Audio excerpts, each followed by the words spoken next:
And we're live on Book Chat Live with the amazing Sacha Black. So how are you this evening, Sacha? I'm good. Very tired. Looking forward to my summer holiday. But apart from that, I'm wonderful. How are you? I'm great, thank you. And I can see that you, from the huge amount of books behind you, you're either the writer who's written the most books ever, or you've actually read quite a lot of books as well. So I do. I read upwards of 100 books a year. So I am quite a prolific reader. Yeah. Yeah. So we're only going to talk about 7 today. I know. But some of them might be yours. So maybe. Little birdie tells me maybe 1 or 2. Yeah. So shall we get started? Are you Let's happy to do get it. started? Right. Queen Takes Rose by Katee Robert. So what's this book about? Okay, so this is a spicy sapphic novel, and it's based on the Villains series that Katee Robert has written. And so I think because of like copyright and things, you can't officially say this, but I'm unofficially saying that she based it on Disney villains. And so, yeah, each one of the books has, like Hook or, whoever. And in this particular book, it is Maleficent and Aurora. Yeah. And it's based in this world that is super close to like our world, but it just has this tiny little hint of not real. And I really love books where they skirt that line between what's real and what's not. It just kind of makes the magic even more, because it's almost like you could walk around a corner or open a door and you're never quite sure what you're going to find. So anyway, so this book is about Aurora and Maleficent and kind of their love story. And there's definitely like more erotica type levels of spice in the book. And it's a romance, and it is the very first spicy sapphic book that I ever read, which is why I chose it, because it kind of blew my mind and kind of awakened me to the reality that actually there were spicy books out there with my type of romance in it. And so it just changed. It literally is responsible for changing my life and changing the whole trajectory of my writing career, because now I write like sapphic fantasy romance. So yeah, it was like a real stop and like have your mind absolutely shattered kind of moment for me when I read it. So I'm going to ask a probably ignorant question. What is sapphic then? Sapphic is a more inclusive term for lesbian. So it will include anybody who identifies as sapphic, regardless of gender, regardless of any kind of identity. So yeah, it's just more of an inclusive term, basically. This one in particular, I'm pretty sure is a lesbian romance. I don't think there are any other gender like pronouns in there. No, I'm pretty sure it's a lesbian romance, but I use sapphic just because it's more inclusive. Okay, that's fair enough. So now we know. So should we go into the next book? Yeah, we can do. Yeah. Right. Dark Matter by Blake Crouch. So this is not my usual kind of book, and I was so astonished. But have you read this one? No, I haven't. Okay, I was so astonished by this book. I read this in audio. Queen Takes Rose I read in ebook, but this I read in audio. And I can only liken it to Inception. Have you ever seen the movie Inception? Yeah, Inception, yeah. So it was this incredibly realistic, science-based thriller. And it was about a guy who had created this machine that basically utilized a particular like theoretical concept, and you'll have to forgive me because I've forgotten what the concept was. But essentially you walk into this black box, and it's some kind of principle where things can be like alive and dead, like all at once. And anyway, he kind of splits reality, and he walks into this box and comes out. And when he comes out, he is in a completely different reality. So he's still himself, but he walks into this world where like his wife's no longer alive, and like, you know, all of these kind of crazy things. Yeah. And we follow him on this journey of him trying to get back to his life. And what has happened is somebody has taken control of his life. So another him from a different reality was the one that sort of kidnapped him and put him into this box. And then he got spat out as the guy who kidnapped him into his life. And so it's this incredible journey of like almost Groundhog Day meets Inception, because he kind of replays, and it's a look at like all of these different, like the imagination was incredible. You go from like dystopian nightmare to like desolate wasteland to modern high-tech sci-fi alien kind of culture, and really it's all about, you know, I mean, it's a thriller, but it's all about him trying to find his way back to his love, essentially. And it was incredible. Like I binge listened to it in 2 days, and it was a long audiobook. It was not like a 4-hour audiobook. It was like 8 hours. And it was just gripping in the way that Inception was. So yeah, I loved it. Yeah, it sounds a bit like a better written version of the book I wrote to begin with years ago. But I was doing it with time travel. But yeah, I think alternate realities is probably a better way to go. Oh, so, definitely sounds like the sort of book I should read. It was very, very good. The trouble with running a show where you interview people about their favourite books is you get a hell of a lot of book recommendations. I've got How many books do you read a year? Oh, well, I tend to listen more now. Yeah, that counts. That's still reading. Yeah, but I'm like sort of 2 or 3 a month normally. Okay. Yeah. Listening, because I listen at double speed. Yeah, me too. So yeah, but yeah, I'm behind now. I'm behind on books, but I'm thinking like, because I went through I think it's like 426 books have been recommended on this show so far. Oh, wowza! So yeah, I mean, some of them I've already read, so it's not a tremendous issue. It's not like I don't have to read every single book, and some of them are like, well, I wouldn't read that anyway. Yeah. Okay. But yeah, so I've probably got at least 30 or 40 books. I'm like, oh yeah, I'd like to read that. Oh, when am I going to fit it in? Don't know. So, yeah. Anyway, should we go to the next book? Yeah, sure. Right. Red, White, and Royal Blue by Katee McQuiston. Yep. So this is a book that I also binge listened to in 2 days, and I could not put this book down. This is the funniest book I've read in a while. So this is the story, the fictional story of the Prince of England, who's called Harry, falling in love with the first son of the American president. And this is a romance. But what I loved about this book, one was the humor, and two is that it was so accurate to the way that the monarchy is portrayed in England with Britishisms, but also Americanisms with how the presidency and the White House is run and kind of that lifestyle as well. And it's because Katee, I believe they're like maybe half English, half American. I'm not sure, but I know that they've spent time in both countries. So obviously they've picked up on those kind of truisms to each country. So yeah, this, I would kind of liken this to like a little bit of Scandal. I don't know if you ever watched Scandal, like with Olivia Pope. Okay, incredible. Or sort of like a little bit, any kind of like West Wing type, show, but mixed in with almost Gossip Girl feels, like in terms of like high society and kind of celebrityism. And it was just so good. And I don't read a huge amount of male romances. Yeah. But I tell you, I was shipping that couple so hard. Like I get excited even thinking about how good the book was.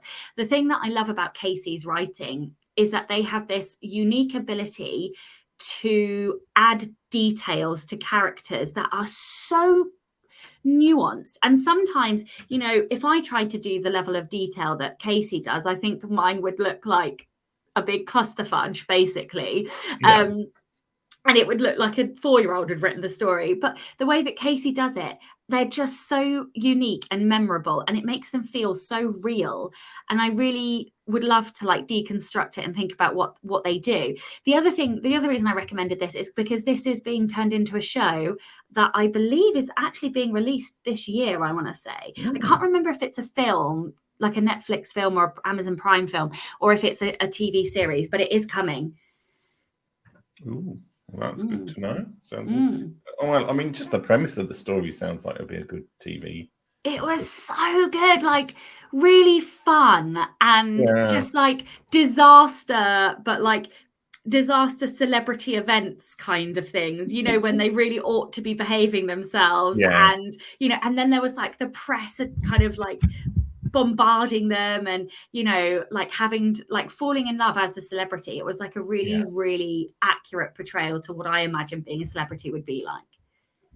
Okay. Right. On that note, let's go on to our next book, which is probably not the celebrity one. House of Hunger by Alexis Henderson. Okay, so my catnip in fiction is vampire stories. Oh, okay. And yeah, so if it's a vampire book, I'll read it. Like pretty much you can guarantee that I will read it.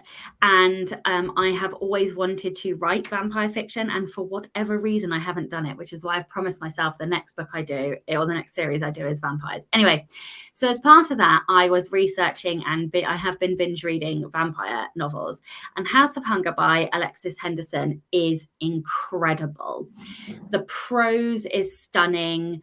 The world building is stunning. It's so unique in its take. So the take on it is different.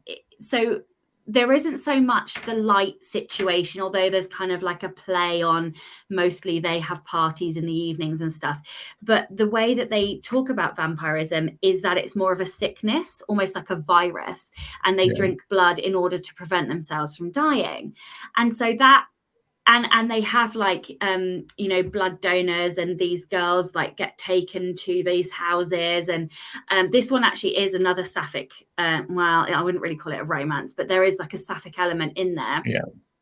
And it's very dark, very twisted, but also exquisitely written. Like the lyricism in the prose was stunning. And like the whole, well, I don't know about you, but when I read, I often, my eyes switch off and I just see the images, and it was all kind of like, gave me like these Victorian, misty, foggy kind of vibes in these old mansions. And yeah, it was dark and it was twisted, and I loved it. Yeah, there's so much. I mean, the funny thing is, like, I've never written vampire fiction, but I've been tempted to write it just because there's so many different spins you can put on vampires. I know. I've watched most of the big ones. I've read most of the big ones. Like, I'm just obsessed. And it's like, you'd think with that concept that everything's been done to death, but it's not really. I mean, it's like, and even if you don't do it originally, somebody's going to read it probably because everybody loves vampires. Exactly. So, okay, on that note, let's go on to the next book. Guava Flavored Lies by J.J. Arias. And it took me ages Arias. to find this. J.J. Arias. Arias. It took me ages to find this because it's spelt with the American spelling of flavored, and you sent it on your list, you corrected it. Did I? Whoops. And I'm like, okay. What? It's not there. No, so funny enough, I didn't mean to do this, but this one was also an audiobook. So far, I've only had one ebook that I've read. Yeah. So JJ writes contemporary sapphic romance, and this one was incredible. This might be my favorite contemporary romance I've ever read, and I've read a number of them. This is about two women who have like a bakery, like familial heritage shops, bakery shops in America, in Florida. And they're basically rivals and have been rivals since school age. where they went to this kind of posh Catholic, maybe it wasn't Catholic, I can't remember if it was Catholic, but a very religious, posh kind of school. And they had this rivalry in the school. And both of their families have hated each other for generations, because there's this big mystery about who stole what, and they both blame each other for like this incident that happened, you know, with their great grandfathers, but nobody actually really knows the truth. And so this story follows them going through like the baking season, like, so they have all of these summer festivals and events and things, and you see them essentially slowly fall in love with each other. But what I loved about it was the bickering. I haven't read bickering like that before, and it was exceptional. And the way, like, the slow burn falling in love was so good, and it just tortured me because I wanted them to like get together so much. But the bickering was it was have you ever seen the movie Mr. and Mrs. Smith? Yes, years ago. You know how they kind of like bicker with each other? It gave me those kind of bickering vibes, but like you could see that they were in love with each other kind of behind the bickering. And look at me, I'm like grinning even thinking about the story. It was so fun and so good. And then of course towards the end of the story, like the whole what happened with the family like comes out, and you find out the mystery, and it was excellent, and I highly recommend it if you like contemporary romance. Yeah. So, I mean, these sapphic books, romance books, do they have all the same tropes as normal romance, or they got their own tropes? I mean, so this was rivals to lovers. Yeah. So it wasn't quite enemies to lovers, I wouldn't say, because they weren't trying to, you know, like unalive each other. Bickerers to lovers. Really. Yeah, this one was rivals to lovers, and it was slow burn as well.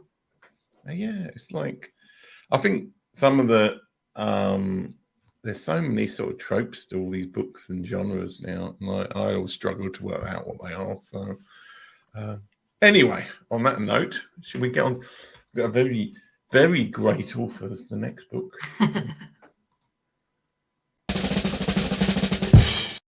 A Game of Hearts and Heists by Ruby Rowe. Now, okay, so explain who this Ruby Rowe person is. Yeah, it's me. Surprise! So Ruby Rowe is what came out of me discovering sapphic fiction and realizing that basically there were books where I was represented. Like, I think it's really bizarre that I can have been a reader for so many years, like my whole life, and not have realized that there were books with LGBT plus characters in them. And so this was something I discovered probably about 2 years ago now. And when I first discovered, I discovered young adult books. So I read, I don't know, 30, 40 young adult books with queer characters. And I stumbled upon adult LGBT books. And that was like a life-altering moment. And so then I started down the route of reading adult books, and this was the product of that, because what I discovered is that whilst contemporary romance is extremely popular in lesfic, there's less fantasy. And by less, I mean like a tiny amount. Like, you know, if you go onto like big databases, there's maybe 100 fantasy books. Like, we are not talking about a lot of books. And I was like, well, I love fantasy. That's what I write. And I'm a lesbian, so maybe I could do this. And then off I went. And so A Game of Hearts and Heists is essentially a very true to trope enemies to lovers.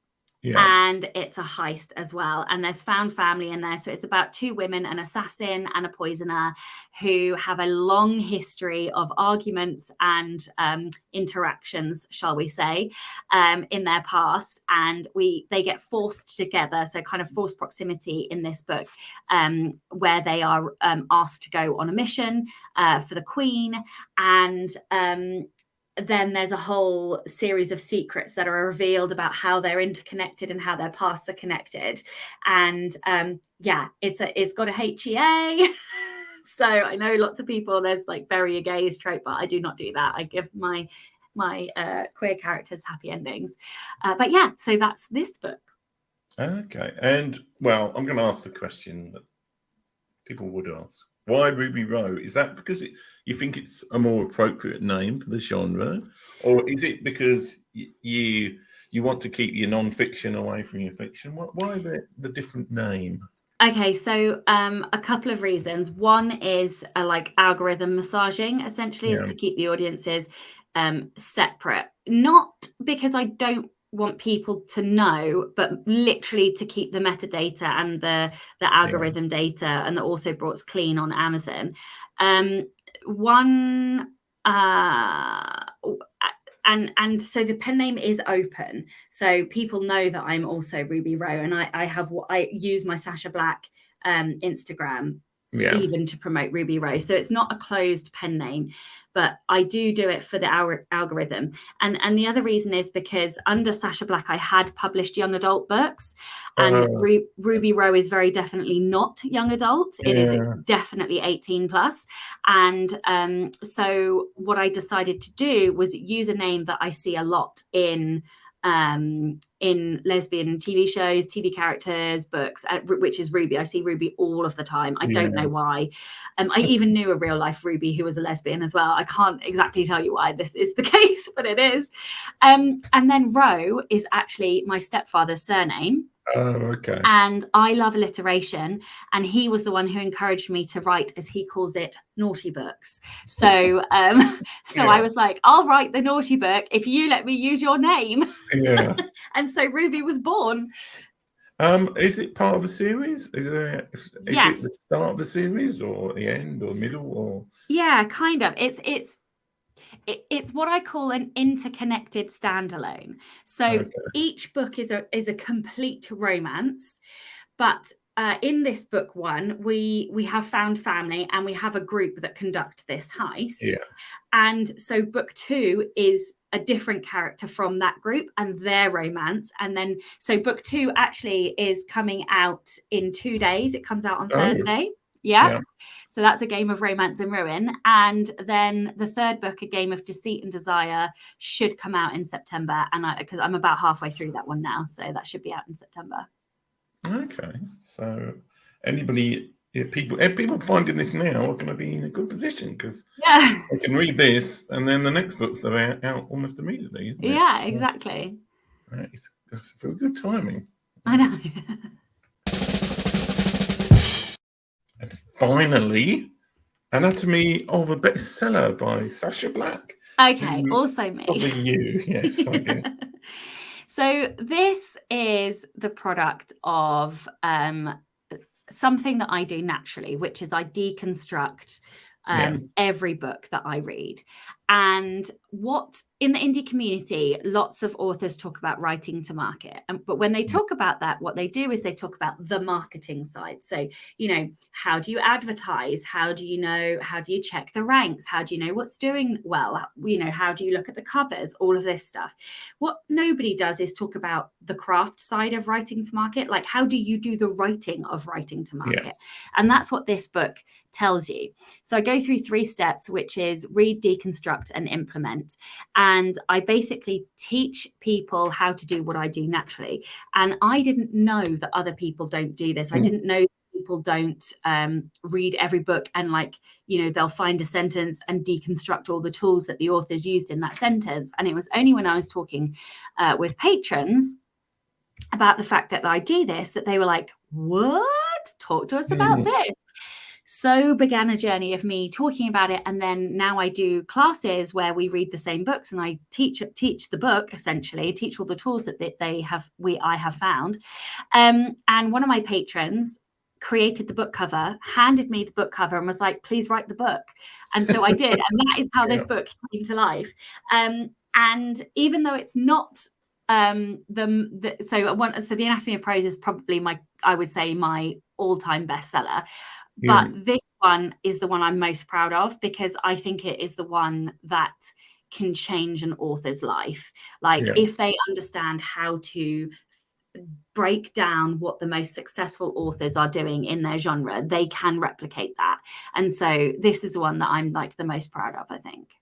Yeah, well, I know from bitter experience, the thing of just writing the book you like and ignoring everybody else is probably not the best way to write a book that sells.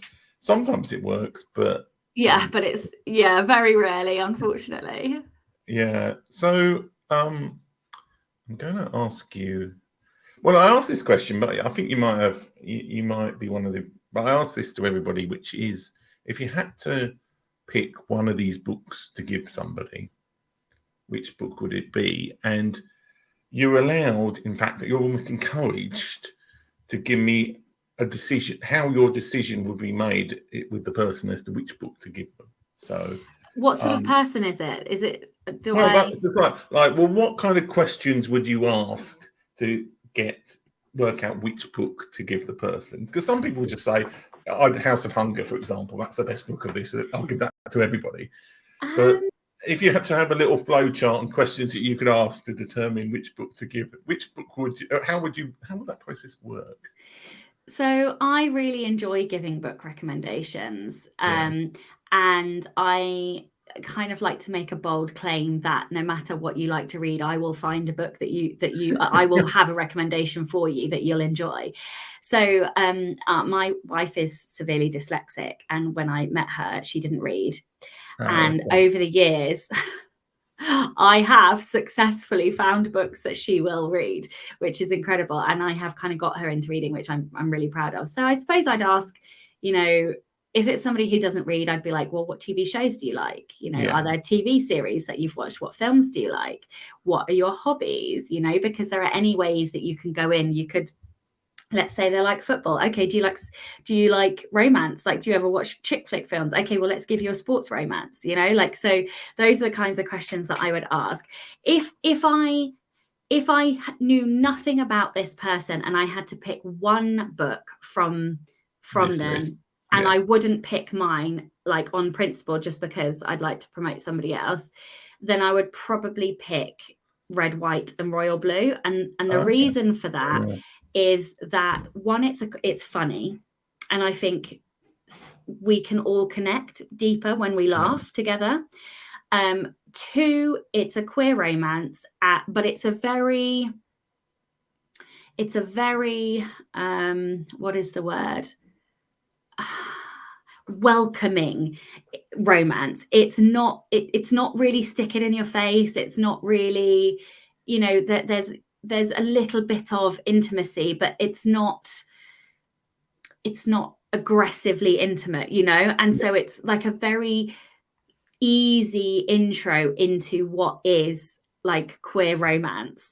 And also because it is such an accurate portrayal of what would happen between the two, and I think it would appeal to people who are British, lovers of the monarchy, or royalists who aren't British, and also Americans and fans of the White House who aren't American, which is an enormous range of people.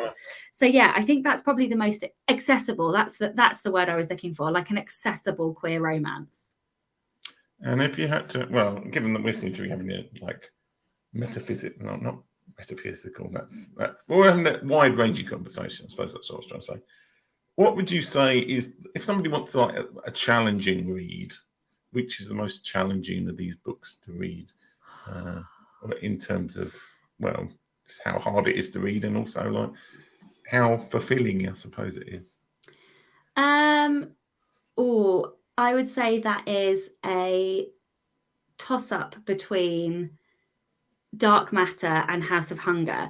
And the reasons for that is that House of Hunger, because it's so exquisitely beautiful, is a very slightly slower read than some of the others. And Dark Matter is challenging because of the scientific nature of it. So what I think Dark Matter did really well was explain the science in a way that was incredibly understandable. However, it was complex enough that I couldn't retell you the theory. So I would say, if you're looking for like a challenging read, probably one of those two. Okay. Well, I think I'm going to terminate the Amazon Live part of this broadcast, mainly so that we can start swearing again. Get off the chair. So thanks for the people watching on Amazon Live. I'm just going to terminate that there. And it's ending on Amazon now. That's good. We actually had a few people watching. I was surprised. Recently it's been it used to be like at one stage you could get like 30 or 40 people watching. Now it's like 2 or 3 is quite good. It's weird. It's weird. Yeah. Anyway, I want to talk to you about lots of things, but first thing that came into my head while we're talking about is this vampire fiction thing, and what kind of books. So you want to, at some point you're going to write vampire fiction. September. Oh, literally, you've got it. Oh, it's in one of those chart things on your wall, like Yeah. vampire. It's on just behind. I've got my big whiteboard calendar behind the computer screen. So yeah, and I'm in like world building now mode. Is that sapphic? Yeah. Vampire stuff. Yeah. Oh, okay. Yeah. So, what's going to be your unique? Are you going to have a unique spin on it, or? I am. So I am a little bit reluctant to talk about it because I am still in the world building phase. What I will say is that so it's an interconnected series with the Magicians, which is the Hearts and Heists and the Romance and Ruin. And the big thing in that is that magic comes from mansions. And one of the comments that I've had from reviewers that's not as positive is that they wanted more world building.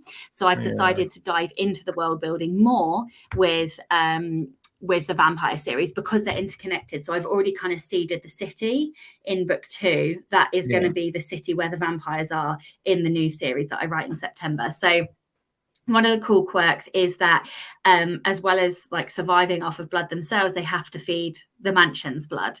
So that's going to be like that's where their magic comes from. So that's like a little insight. Yeah. So is your game of Heights and Hearts and Heists, is that in a magical world then? Is that sort of it's in a world called New Imperium. It's in a world called Imperium, and what happened is the Queen has a sister, and they had an argument and they tore the map of their city, and because the ground is magical and the mansions are magical, when they tore their like sovereign map, it tore the world in half. Well, not the world, it tore their city in half. And so the Borderlands were created, and the Borderlands is basically this sort of derelict, desolate wasteland in which a load of the city inhabitants were trapped, and that's sort of where the villain is. And he like taxed the trade routes through the Borderlands and stuff like that. So it's a made up world, but there's kind of like a blend of like medieval technology in terms of carriages, and then more modern things like motorbikes, for example. No, I was thinking, well, I mean, I haven't written fiction in years, but I was thinking of trying to write like science fiction that had magic in it, but it's actually very hard to have that line of where science and magic the difference is, because is magic just science that we don't understand yet, or is it something different? And it's quite hard actually when you get around to trying to think about it. It's like, oh yeah. Have you read some like magic science fiction books that what would you recommend? If I'd read, well, I haven't really read that many where they mix magic and sci-fi very well. Okay, I wasn't sure if you'd read them and that was sort of inspiring you to. Oh no, I'm as I say, I'm terrible. I'm terrible for like writing stuff that I haven't read, writing in genres that I haven't read, because I'm just like, oh yeah, I'll write this. Mostly read self-help most of the time. That's what I see a book about. I love self-help. I love self-help books. Yeah. So let's talk about the first book she wrote. You wrote not sapphic, but just young adult fantasy. Young adult, that's what I'm thinking. I'm a bit old adult here. So what was your journey in terms of like, what was the first book you wrote, and how did you was that traditionally published? Did you self-publish it?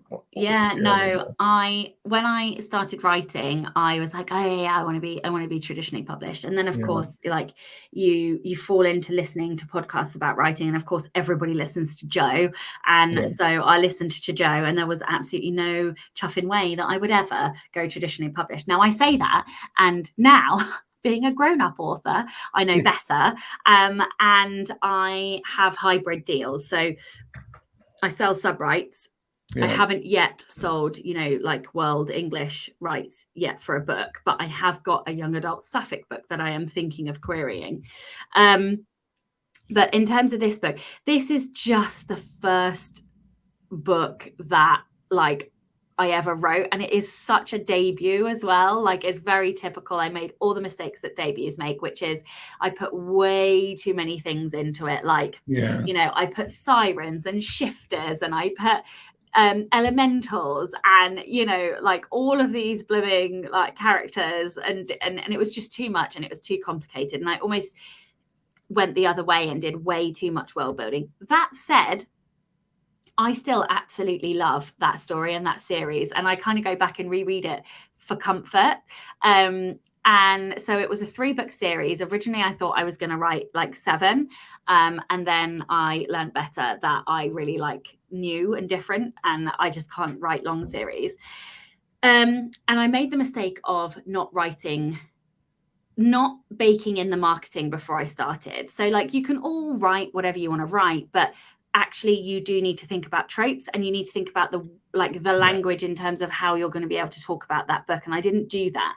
And so I still find it really difficult to describe that book. It's sort of portal fantasy, and it's sort of, forbidden love, and it's sort of about fate, but it's very hard to actually describe what the story is. It's a very typical angsty young adult fantasy novel, packed full of like twists. The twists are some of the best twists I've ever come up with. But yeah, and it is I love it, but it is a lot. It's like, you don't know who it's not like. If somebody likes Twilight, then they'll like this book, kind of book. Yeah, maybe like a little bit of Divergent, a little bit of, I don't know, Michelle Meadow. I don't actually know. I can't tell you what it's a little bit like. I don't even know. Well, I mean, that's the problem.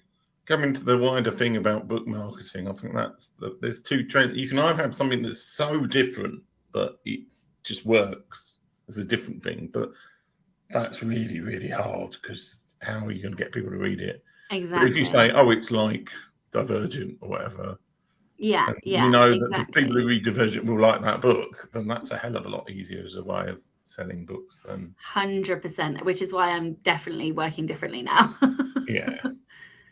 Okay, so you did these young adult ones, and then you moved on to what you really want to write, which is what and you've also written a lot of non-fiction as well about writing. So how many non-fiction books have you written?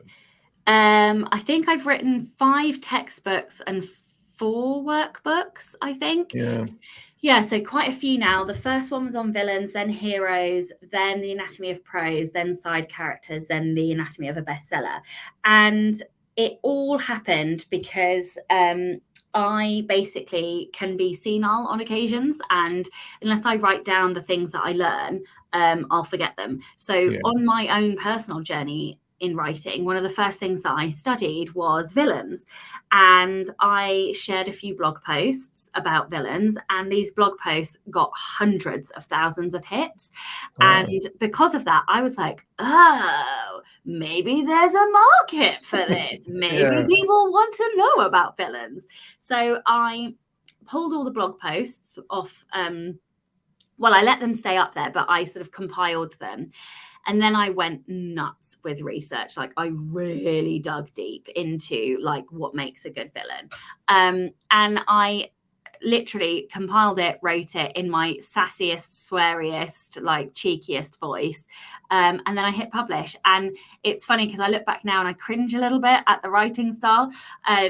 But I have it. I still write in the same sweary, sarcastic way. It's just more refined now, I would say.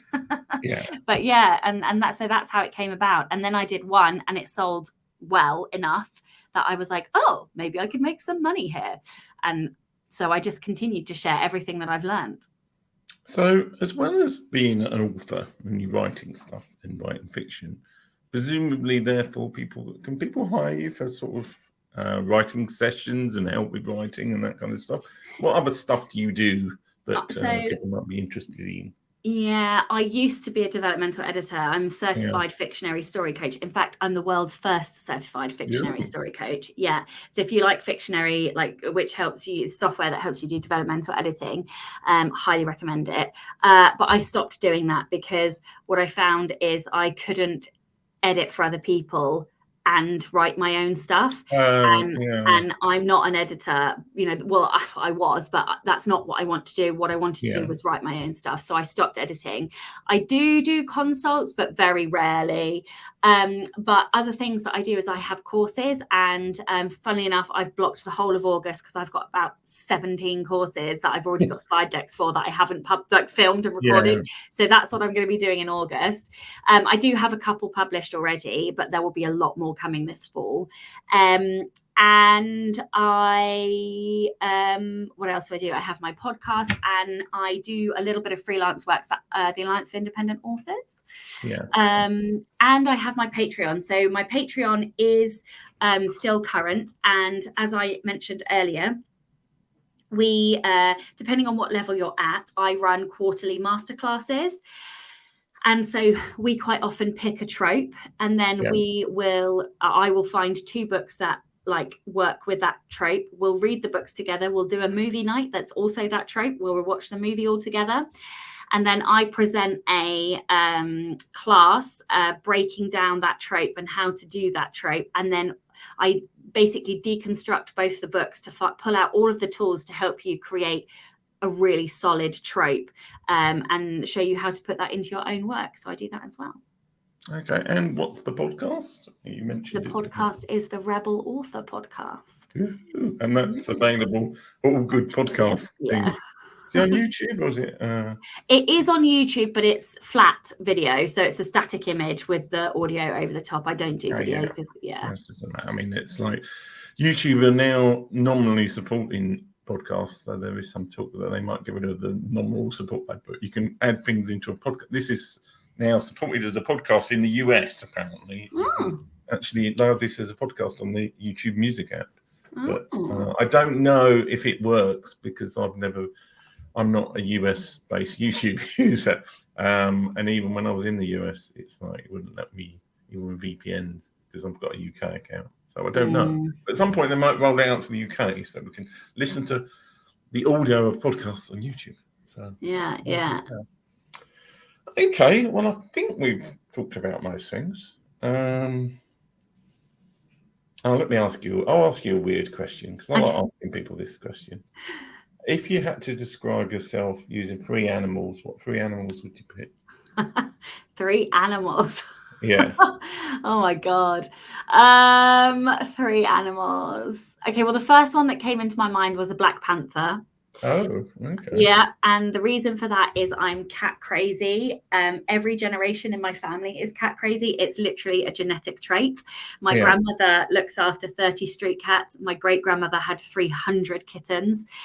She used to rescue cats and like give them out to people. And so she had 300 cats and 1 rooster that was called, I can't remember the rooster's name, but the rooster was in charge of all the cats anyway. Oh, okay. And we have 2 ragdoll cats, but I have had cats more or less my whole life. I think there's only been a period of about 3 years where I haven't had a cat. I always like to claim that my soul is black, and I only wear black clothes pretty much solely. So Black Panther feels like a very apt animal. In terms of other animals, oh my goodness me, I would say a snake. Oh, okay. Because I can be very soft and smooth and warm on the outside, but if you cross me, I've got a killer bite. you're venomous. Yeah, I can be very venomous. Yeah. And then one other animal. God, it's so hard. Oh, okay, so I've got Black Panther and a snake. Under pressure. It's funny how a lot of people, more than you think, will be able to tell you instantly what their 3 animals are. Really? That surprised me, yeah. Oh my I goodness. thought most normal people would be, but most of them are like buffalo, hyena and dolphin or something. You know. Oh my goodness me. I think the last one would be an owl. Oh, okay. Because I am working towards working towards being wise of oneself. So I've done a lot of like coaching and like self-work, and I feel like owls are quite wise, and like maybe I'm not quite an owl yet, but I hope, you know, by the time maybe in 20 years time, I'll reach that status. And the other reason is because like my whole life is a fight for freedom. And I feel like owls, because they can fly, are very free animals. And they're nocturnal, and I'm pretty nocturnal. So I think that would suit me quite well. I saw somewhere, and I need to actually check this, that apparently a lot of owls kill a lot of cats. Really? I mean, that wouldn't surprise me. They're pretty. They will go for reasonably sized, like prey. Yeah. The bigger owls will go for the smaller house cats. Yeah. Mine are indoor cats. They don't get let out. Yeah. So you've got a bit of a conflict between two animals. I know. I suppose they wouldn't go for a panther. No, exactly. They'll do one big owl. Yeah. Doof. Anyway, on that, I normally ask that question on my other show, actually, which I do with a co-host. But for some reason, I was like, oh, well, just like see what happens. Sometimes. No, that's a great question. Yeah, that's always my question when people, instead of if I find myself asking the question, what do you do? I'm like, no, replace that with the free animals question. That's my advice. Yeah, I love it. Do you know what your three animals are? I keep changing them all the time, but I have sloth, meerkat, and viper, I think. Where did I have meerkat? It used to be panda. Panda was my one. It's meerkat now, so breaking news. Yeah. So they're only sloth, because I do struggle with doing anything. It's like when I do stuff, I do it really efficiently and really well, and then it's kind of like, oh, just watch YouTube or something like that. And the vipers, like sometimes I'm just like doing stuff in the 10% of the time I do work. So I love it. Anyway, it's been great to have you on the show and on the YouTube bit of the show. And I haven't done any I need to actually do some outro music or something for the show, but I haven't. So I'm just going to say goodbye. Thank you for having me. Watching. Woo-hoo.